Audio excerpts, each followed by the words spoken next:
All right. Well, good morning. It's 10 o'clock. Time to start our VDA meeting. Summer, will you call the roll, please? Sure. David Mason. Oh, I'm sorry. Here. I didn't hear what you said. Dr. Marcy Mack. Here. John Blankenship.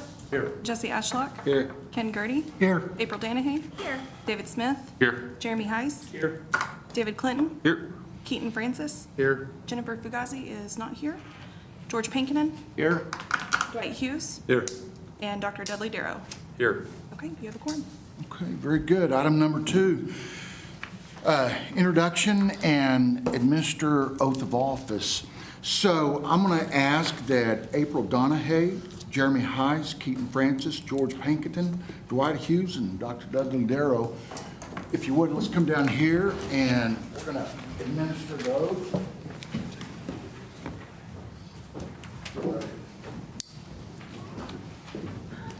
April, how are you? Good to see you. Keep going right there in a line. You buddy? Stand here, I don't want to block Cooper's view. Can you see it? I can. Stand up, though, George. First of all, thank all of y'all for being here and for agreeing to be on this board. VDA is very, very important what we do in our relationship with our base. You've been selected because of special expertise that you have in your area. So thank you for doing that. I hope you enjoy being here. So if you'll raise your right hand. I state your name. I, Do solemnly swear or affirm do solemnly swear or affirm that I will support, obey, and defend that I will support, obey, and defend the Constitution of the United States the Constitution of the United States and the Constitution of the State of Oklahoma, and the Constitution of the State of Oklahoma, and that I will not knowingly and I will not knowingly receive, directly or indirectly, receive directly or indirectly any money or other valuable thing any money or other valuable thing for the performance or non-performance of any act or duty pertaining to my office other than the compensation allowed by law. I further swear or affirm that I will faithfully discharge my duties as trustee faithfully discharge my duties as trustee of the Vance Development Authority of the Vance Development Authority to the best of my ability. to the best of my ability. Congratulations, welcome to the board. We appreciate it. I went with the short version of that. Appreciate the commas. There's a story behind that. I know. You got to respond. No. But I did so in Slayer. We're so lucky to be at the table of worldliness. That's our rule. Okay. Item number 3, consider approval of minutes in the regular meeting of the Vance Development Authority on February 22nd, 2024. Okay. The minutes were passed out earlier, so I've had a chance to review them. I move that we accept the minutes, approve the minutes. I'll second. Okay, I have a motion and a second. Before I ask for a vote, we have one person signed up to talk on this topic, Diana Long. Yes, ma'am. Do I need to come up or? Yes, ma'am. And please state your address, your name and your address. Okay. My name's Diana Long. I live at 1814 East Locust. What else do I need to say? That's it. Enid? Just whatever your comment is. Yeah, I just came because I know that the VDA, from what I'm understanding, has item number 7 on the minutes had to do with the solar farm. Is that correct? Yep. Okay. Anyway, I've been hearing about the solar farm secondhand, not from anything really directly. And you guys have a legacy, I guess. The VDA has a legacy with Vance Air Force Base being here for how many years? Since 41. Since 1941, okay. And my concern is the legacy of the proposed solar farm, 5,000 plus acres, the legacy that would be left behind after, in 30 years, I'll be 90 if I make it that far. So the legacy of what we leave behind for future generations of Enid citizens, that's my concern, because somewhere those solar panels have to go somewhere when they're damaged or no longer used. And my concern is, where is that going to be?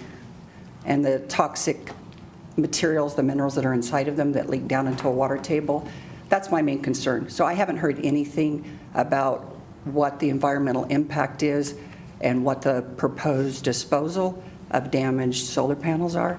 So that's my questions. Okay. If you have any All right, answers. thank you. I have a motion and a second. Please cast your ballot. Or, I'm sorry, we're not going to cast a ballot. All those in favor of the motion to accept the minutes, please say aye. Aye. Opposed, same sign. Passes unanimously. Item number 4, Mr. Cooper, I believe I'll turn it over to you. This has to do with the new VDA member orientation, if you'd like to start with Okay, that. the mayor had asked me that, at least for the new members, I know the ones of you that have been on here in the past, and I know John and April have been on this at any given time since its beginning 30 years ago. 30 years ago.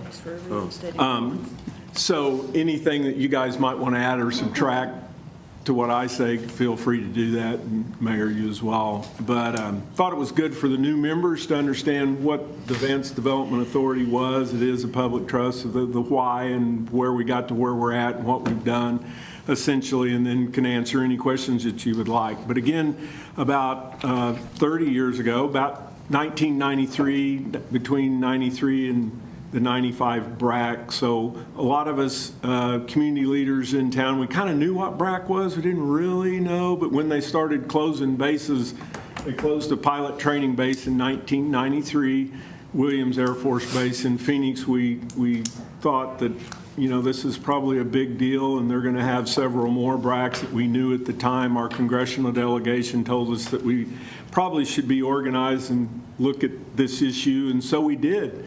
And what we found out very rapidly was, naturally, economic impact said that we're the largest employer, highest per capita income jobs, so it made sense for us to do everything we could possibly do to protect and enhance the base. So initially, we had a committee that was just formed from a lot of businessmen, but then we found out very quickly, once we did the BRAC analysis, comparative analysis between ourselves and the other bases, that there were a lot of things we were going to have to do if we wanted to be at least competitive with the other bases. Weren't sure what that was yet, but we knew that we probably were going to have to do something, and it also probably meant that we're going to have to spend some money. So that's why we went to the city and said in '94 that we needed to create an authority, because we were probably going to have to spend money. We didn't know what it was yet to protect and enhance ourselves. So that's why the trust was created, so you had the ability to spend money. And we'll talk a little bit about that, and then say some of the things that we did. So we created that authority, and initially we knew that we needed people on that authority. Number one, that was concerned to protect the base, so you had an interest because we all live here and want the community to thrive. But then the reason that people were put on that committee, because we knew we probably had the need for property management folks, housing, because we had housing shortages. We knew we needed somebody from the hospitals because that's a huge quality of life issue. So that's why we've always had, and congratulations for being on here, appreciate it. Always need someone from education, because that's, again, another quality of life. It's very important, not just to the community, but for the Vance effort as well. So everyone that's on this board is on there for a specific interest that you have, or specialty or expertise you bring to this table. It changes over the years. That's why we've kind of added some different positions, because we're going to really highlight the quality of life and education coming up in the next year, because the Defense Department's created a scorecard, how they rate all of us across the U.S. So you're on here for a specific reason, and the way this works, the Vance Development Authority, I was one of the initial chairmen, because whoever's mayor is the chairman, and then you have the other board members. We've created members at large and all that, and again, it's people that have an interest in protecting the base. But otherwise, everybody else are specialty seats on this board, because we need your expertise. Then what we do, you have whoever the chairman was or your designees. We'd had consultants in the past. Now I'm your consultant. My job is with the mayors is to find out what direction, what are things that we can do to protect and enhance the base. And initially when we started with this, and I think April and John would agree, it was about infrastructure and quality of life. We treated it like an economic development effort, and if you're going to be successful in either bringing new business here or making your business grow, you got to have quality of life and you got to have infrastructure. So what we did was focus on those things about we thought we have the ability to impact. So we did that. So you have me to go work with the Defense Department and the Air Force to figure out what are those key things we need to work on. The other thing that makes us really unique and special and reason we're more successful than virtually any one of these type of authorities across the U.S. is because, and the way we work is single point of contact. So you have me to be that single point of contact, and when we speak, we only speak with one voice. It isn't, you know, because the Defense Department or the Air Force doesn't want to hear and listen to a lot of different opinions. We all have one, but you really, for this board's purpose and this trust purpose, it's the mayor and or his designee, which at the moment it happens to be me.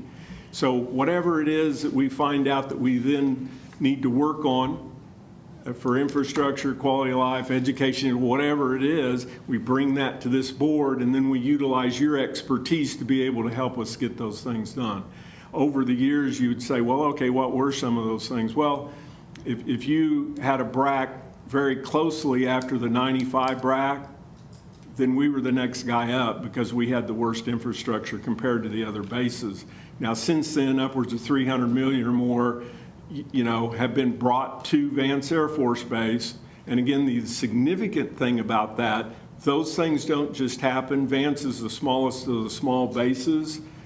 Every one of our military construction projects since actually 95 to now have all been congressional ads. Now, you can argue that you don't like earmarks or you don't like those type of things, but if we had not had those, this base would not be in parity with the other facilities. So we've brought well over 300 million, it's actually closer to 400 million of new infrastructure to that base. The other thing we know, military value, the most number one military value item we have is airspace. And so we have the toughest, stiffest laws in the U.S. to protect airspace. We did that. We did that from the issues that we had here in this and the issues that we were having protecting our military training routes and our approaches to runways and the weather radar and all that. So we've done that. One of the other things we found out from BRAC in 95, if you looked at us comparatively to the other bases, we had 0 acres to expand. So we also knew if you're going to stay in the future base rounds, you're going to have an ability to expand. You don't know for what, but you're probably going to have that. And we had 0.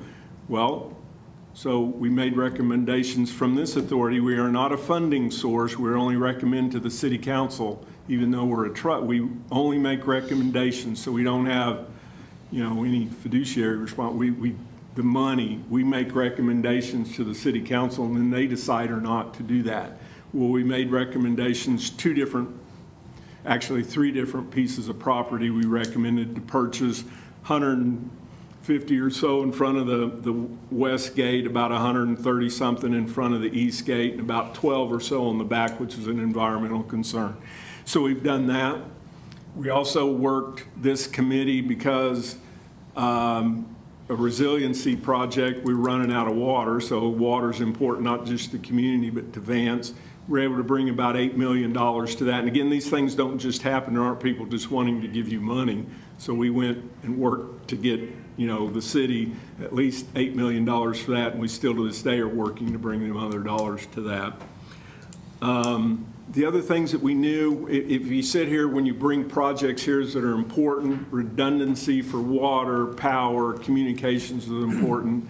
Those things, again, don't just happen because of recommendations, these board and us understanding what's important to DOD and other organizations that impact us, then we knew we needed to do some of those things, so we did it. Back when we had the BRAC 2005, we got certain expansion from that, the Guard and Reserve Center. They initially brought lead into fighter fundamental here. They built facilities. It wasn't here very long, but it still brought facilities. But we went, because we knew we had certain infrastructure needs in the community, and we brought that to this board. Well, how could we do that? I went to the state and worked to get leverage upwards of $100 million of infrastructure improvements. We got the first 5 years of interest payment on. We needed a new wastewater treatment facility because of the expansion and the growth and things. Not just important for the city, but it was important for the base as well. So they were able to get, you know, probably $4 or $5 million. I don't remember, Gerald, what exactly was. But again, when we knew we had things that we needed, we bring it in here, we discuss it, how to do it, and then go out and get, the funds to do it. So you ramp forward to today, what are we doing? We always try to bring here so all of us know and our congressional delegation know what's important, what are we working on. Of course, now we're working on the new school on base. We worked through the Military Planning Commission to bring some dollars. We'll work through the federal level to bring some other dollars. And of course, the school is involved there as well. And they're going to get 80% money from DOD to get a new school at Eisenhower. So that's moving along real well. So I tell you all those things because we've been very successful.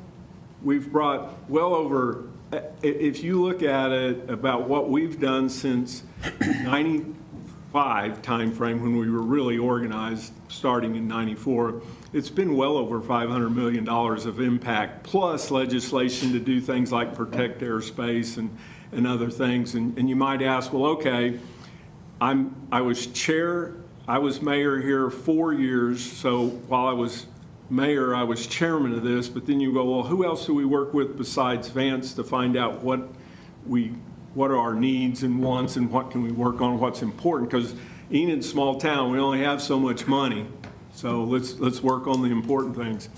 I'm involved in the Air Force Association. I was Texas-Oklahoma region president of AFA.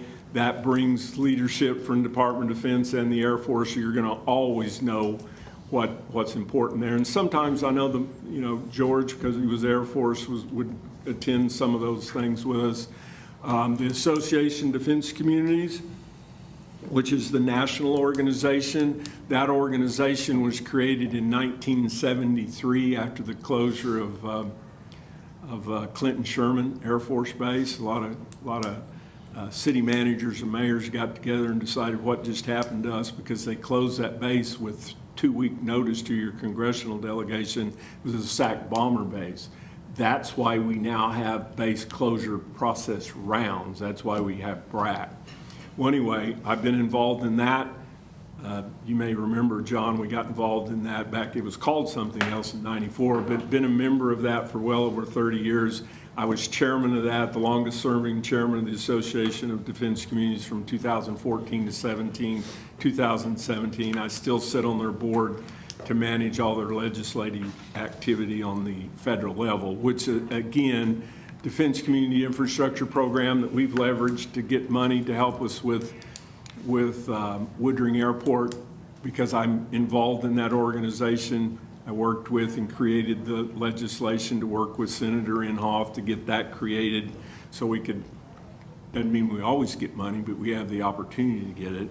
The other thing, working through that, and again, I lead their legislative effort. The intergovernmental support agreements are where the Defense Department and any of the service can make agreements with cities and states to do services, build roads, do their sewer, water, police, fire, trash, or build things for them.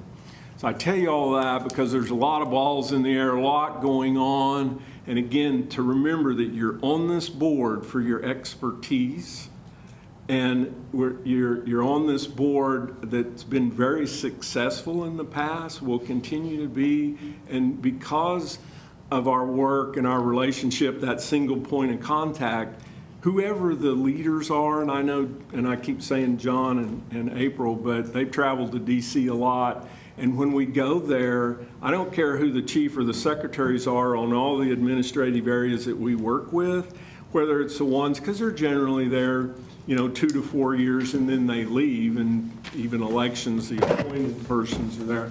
But I can assure you that everybody in the building or over on the Hill knows who the Vance Development Authority are. They know who we are, and they also know or lean to us when they need help getting something else done at a national level. And the reason is because they trust us and they know who to go to, and they know that they're either going to talk to the mayor or myself, but it's collectively about all of us, and that's how we move forward. And again, we're always going to know what the important infrastructure quality of life is, and we always now, for really about the last 10 years, a lot of it's been centered around those items still, but how do we help them increase mission and reduce costs? And if you know anything at all about Woodring Airport, That's why we did that. So, you know, they have the ability to, you know, I'm not a flyer, so I don't know and don't understand, but I know, you know, if you fly, a runway's important. So instead of having 3 runways, virtually having 4 is important. So that's why we do that and those type of things. So anything and everything that we do is going to be centered around infrastructure, quality of life as it applies to them. Does it help them increase mission or reduce costs? Can't do them all. But we'll make recommendations again to the city council, and if they feel, you know, that those are important things. But it's always going to be something that either that wing commander, and it's my job to stay close with the commander, the 3-star, was a 4-star position, now 3 down at Air Education Training Command, and the 19th Air Force, who is, you know, would be essentially over this guy here, which happens to be, and both of them are former Vance guys. General Robinson trained here. Quinn was the commander here one time. So whoever those people are, again, they always, it's always a great handoff because of our single point of contact. So whoever the next person is that takes their place, they know who we are. So I think that it was kind of important for you, and I know it's a little bit lengthy and probably boring, but you need to understand you're part of a group that's very important. City expects us to do this because everybody thinks that it's important, and though understand too, we've been very successful. So, Mayor, unless somebody's got something that's Okay. You know what BRAC stands for? BRAC is, okay, Base Realignment Enclosure. Okay. All right. I'll go on to item 4.2, update on the Eisenhower School project. Did you want to talk more on that? I know that the Department of Defense and the Office of Local Defense Community Cooperation are coming here later in the month to speak with him. I was just in DC and spoke with Jay and Patrick O'Brien, the director, that they feel comfortable that everything's kind of, you know, moving forward. Doc, you want to say anything about that? Sure, so we have an opportunity with the Department of Defense for an 80-20 split for a new Eisenhower Elementary, which basically means they would pick up 80% of the bill, and Eden Public Schools would pick up 20%. Mr. Cooper's already fundraised and got us a little over $500,000 to help offset some of that cost. We've made the application with the Department of Defense. We have not officially got the green light. We made an application for assistance with the architectural work at this point with local architecture, Corbin and Mertz, which would be a little over $1 million. So you look at $1 million, that'd be about $200,000 we'd be out, which we could use some of that money for, just for the architecture. But as Mr. Cooper said, they are coming to visit with us specifically on Tuesday, May 14th. I think that's very optimistic. They're going to spend some time down here. Looking at a ballpark figure of around 25 to 30 million for a new elementary. And when you look at it, you know, worst case scenario, 30 million for a new elementary, 80-20 split would be, we would be on the hook for about 6 million, and the Department of Defense would be 24 million. So we are, you know, we don't have 6 million just laying around, obviously, but we've got a pretty good plan. We've got some money year tagged. Mr. Cooper has raised us some more money, and we will also talk to our local bank, the Security Bank, if we need to. We could set up a lease purchase agreement to push this thing through. So I'm very optimistic. All the discussions have been very positive, and just kind of working the process right now. Yeah. And George sits on the Oklahoma Strategic Military Planning Commission. I failed to mention a moment ago that we created the Military Planning Commission at the state level after BRAC 95 because the state didn't have an authority and wasn't involved in helping us protect and enhance. So all of the communities, we created that commission with 5 people on it. They created it after Vance Development Authority. That's how we did it. You know, we created it after this story. So there's one commissioner from each one of the communities has a military installation. George now sits on it. I sat on it for about 25 years. I was chairman of that committee for 23 years for 5 governors. So we have a good relationship with them. So that's kind of our conduit, either for dollars to assist, because they put about 1.1 or 2 million a year to assist for seed money for projects. And we've got 2 or 3 shots of money here. We'll probably do another one here, and their budget is the end of May. Right. And so after that, then we'll go ask for another shot to help, you know, with that school. But again, that's another funding source that we have, but set up, that authority was set up like Vance Development Authority, so that's why we have that. So, George, you got anything to say about that? I don't know when you guys meet next, but. Next meeting, Thursday, so we're meeting this week. Yeah. But, yeah, and that's kind of the plan. We've got 540,000 during the last 2 cycles, and expect we'll probably be able to draw maybe 290 again this year. That'd be awesome. Yeah.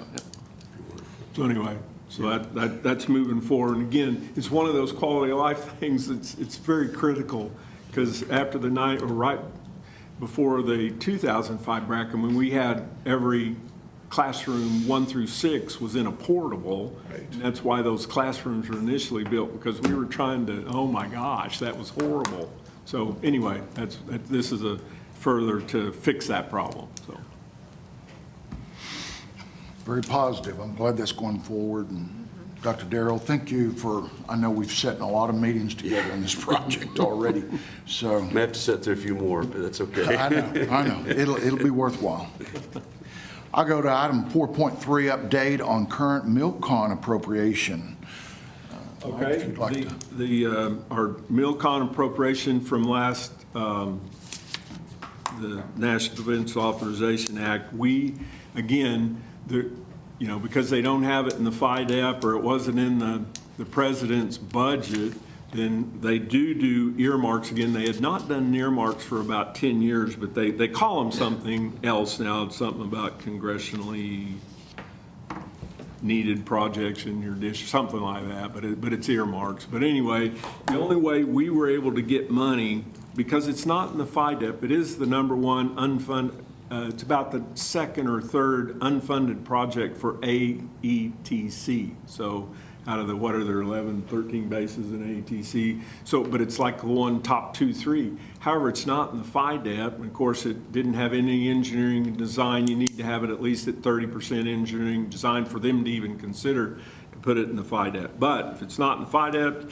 you can't ask for those dollars. So what we did do, though, went to the delegation to, Senator Mullins new on Armed Service Committee, but we also went to Frank Lucas and said, hey, we need you to, we went and filled out the request to have these, it was $8.4 million for engineering and design, and they did do that. And then the first thing that happened was Lucas didn't get it in on the House, but we did on the Senate side. And then when it went to conference, and of course we wrestled and did everything we could make sure that it got in there. And so once it did, then when it went to conference, it got approved. So it was authorized and approved. So at the end of last year, and that's again why we missed some of the meetings in November, December, because we're doing everything we can to plead and scrape and do everything to make sure that stayed in there. Well, it did in about the second week before the holidays in December. It was authorized and approved in the NDAA. Well, okay, that's good, except that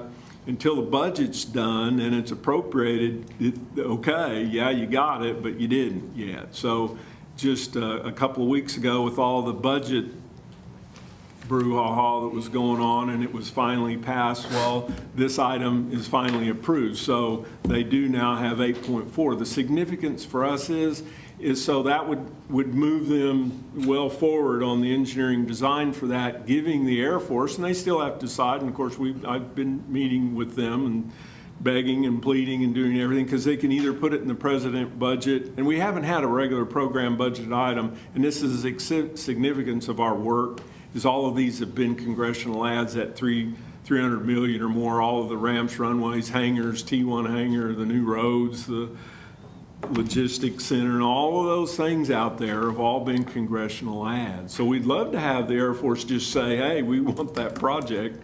Well, then our delegation wouldn't have to fight real hard to get it inserted some other way. So we'll get the design money. This moves them forward, with it. And so I think, because again, they understand that it's a needed project. So I think this helps it greatly. So it was a great job for our congressional delegation to get that done. So we don't have a item for MilCon this year because we need this is our most important deal. So I think you'll see how far this gets in the next 9 to 12 months. So. Okay. Item 4.4, update on Enid Woodring Regional Airport Facility. Okay, and one final thing on Milcon, the squad ops facility, 2 years ago, the cost was 89 million. I'm sure that it's more. That's another thing that's hard for us to get a Milcon project. Again, I go back to, we're one of the smallest of the small, so it's hard. That's a lot of money. So anyway, on the regional airport, of course, as you know, we got some Defense Community Infrastructure grant money to assist with this, some from the Military Planning Commission at the state, to do an additional joint use hangar, do that expanded ramp space to the south ramp, and then there was some dollars set aside for the new improved, what I would say a radar, they called it a workstation of some kind, but it's improved facilities for them to be able to look at flying from our control tower out there. So, and the FAA have gone away from the one that they did support. We're waiting for them to agree what the next new improvement is before we would spend dollars on that project. We have money for that and could be, and I don't know, Gerald, if was there ever any decision to utilize those dollars for something else and then come back and get those later, again, for that radar improvement? The radar improvement, I believe, was a $2 million Yeah. set aside through the state, through the Oklahoma Finance Housing Authority, Yeah. who operates that part of that program. We have not gone back to them and asked about repurposing that money, but it's my understanding that there won't be a targeted display workstation replacement until FY25. Yeah. As per Keston's work with FAA, and so Keston wasn't able to be here today. Ken, you're the chairman. Do you have more information on that? I know we talked about it at the last airport board meeting, and the discussion was to try and move forward with that money to something else and come back to that in 2025, when they did come up with something, because the FAA is not willing to accept anything that we've looked at, and they're not putting money into anything that's currently in place. Yeah, I remember initially too, they had some left over in different places that they were going, but they decided against that, just wait till what the new version is. But I have a meeting today with Colonel Throckmorton to discuss, is there any other thing immediate out there, or what Keston and you guys, what we come up with. So, Keston hadn't found anything yet, but he was waiting to hear if there was something else. And like I said, we talked about it a little bit and talked about the fact that the FAA didn't want to put money into that current system, and they didn't have anything to replace it yet. So we were just going to look at maybe moving the money somewhere else. yeah. So anyway, with, do you have the timing on how long the No, hangar? we hadn't, the hangars, there should be by the end of this month. Yeah. Even the hangars that are on that south ramp will be completed by the end of the month. But as far as using the south ramp, I mean, they can actually Oh, yeah. use it now. Yeah, they can. Because I was down there the other day, and there were a few planes down there. We're parking airplanes down there, just there's no hangar space for anybody, but they're working on those in conjunction Yeah. with the joint use hangar should be in by the end of the month. It should be pretty well finished. So with that, the other hangar, the parking apron, the new terminal, the south ramp, and all that, I mean, and the expansion of the runway, I mean, that's been a great improvement, not just for Vance, but for Woodring. And I, somebody will ask, well, when did that start? Well, Russ Mack, who just retired as 3-star, he was the one that brought that to us initially. So that's kind of how long-range plan, because it had to do with improvements of the middle runway. So they've been planning that for a long time. But he's the one that made the suggestion that, it might make sense to do that. We could do more things with that if you had the capability with the P-38s and stuff, so. That's all I got on that. Okay. 4.5, discuss 2024 Oklahoma Strategic Military Planning Commission requests. And I think, it's like we said. Kind of covered that already, yeah. We'll School, probably yeah. try to get another injection into the Eisenhower project. Okay, good. Item 4.6, update on Association of Defense Communities Annual Conference. Yeah, I had a couple of meetings. One of the important things about that organization is the Assistant Secretary of the Air Force for Installation, Environment, and Energy was there. As Chaudhry, I get his name wrong, but, and then the installation secretary for the Air Force, Moriarty, which we met with them last year on the chamber trip, but Chaudhry is a new appointed person. So we always talk to them, you get the latest on what infrastructure needs are, what resiliency, what quality of life, what things are important. And they're all the things that we were working on. So the Air Force and Department of Defense on this scorecard, Doc, that we were talking about before on how we rank our schools. And they rate them red, yellow, green, of course, red bad, yellow not so good. And so those are the things to work on, which we have things to work on.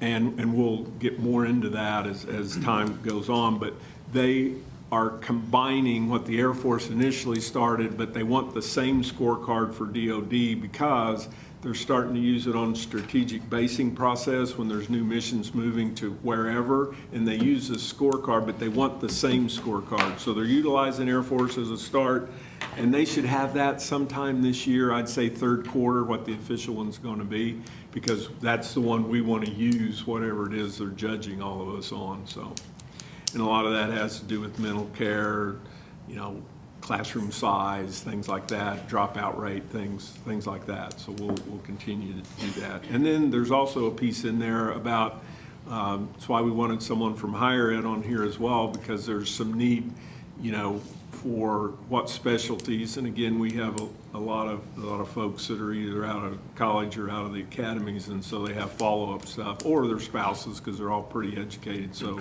what we're utilizing or not in our universities, so we'll continue to work on that. Our last item, 4.7, discuss annual Washington DC fly-in. John. Mayor, our trip is scheduled for May 13 through 16. That Monday and Thursday are primarily travel days. Tuesday, we'll have a group of 10. We're limited to 10 people to go to the Pentagon. I'm sure we'll talk about many of these projects that we've discussed today, the Squadron Ops Facility, Eisenhower Project, and others that we've mentioned as well. Wednesday is Capitol Hill. We'll have congressional meetings. We have appointments with Senators Lankford and Mullen, Congressman Lucas, as well as Congressman Hearn, and we are efforting to get a time nailed down to meet also with Congressman Cole. We'll talk about mostly Vance projects, but also just some business climate and economic development opportunities here in Enid as well. So it's usually well attended, and we have about I think we have 18 parties going, total of about 30 people. So we'll have a good contingent up there, good delegation, and appreciate all the hospitality we get when we go. Yeah, on Anything to add, Mike? the Pentagon always, we always have, for the chief and secretary. We also, again, as I mentioned, the installation secretary of the Air Force and the installation environment and energy, because those are the people that we really work with that help us with the things. And we never know till about 2 weeks ahead who and what, because it's where they're traveling, what's going on in the world. So it varies and changes, as John knows, and I know April's been a few times. So, and last year we just happened to meet with the vice chief of staff, because the new chief, or the chief of staff, was just becoming the Joint Chiefs chairman. And then the vice chief we met with last year is now the chief of staff, General Allman, who was a commander at Altus at one time.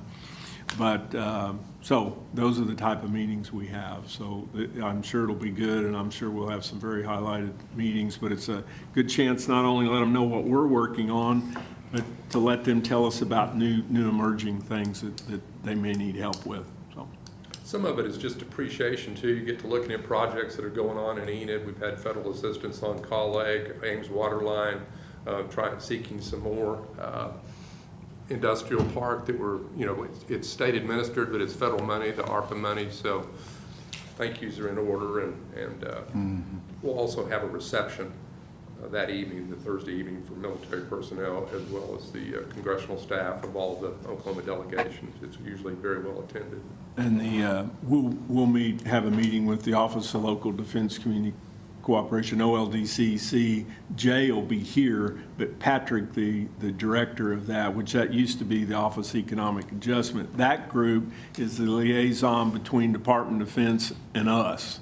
So they're between the Defense Department and the defense community. So they're very helpful, and they've helped us with a lot of dollars, whether it's through DSIP or now this building this new school. So we have a good relationship with them. And again, I hate, Doc, that we're going to miss the meeting with Jay, but I visited with him, so we're good. All right. With that said, we are adjourned. Thanks, Mike. Okay, everybody that took an oath, don't forget to give Summer your paper before you leave. Public comment?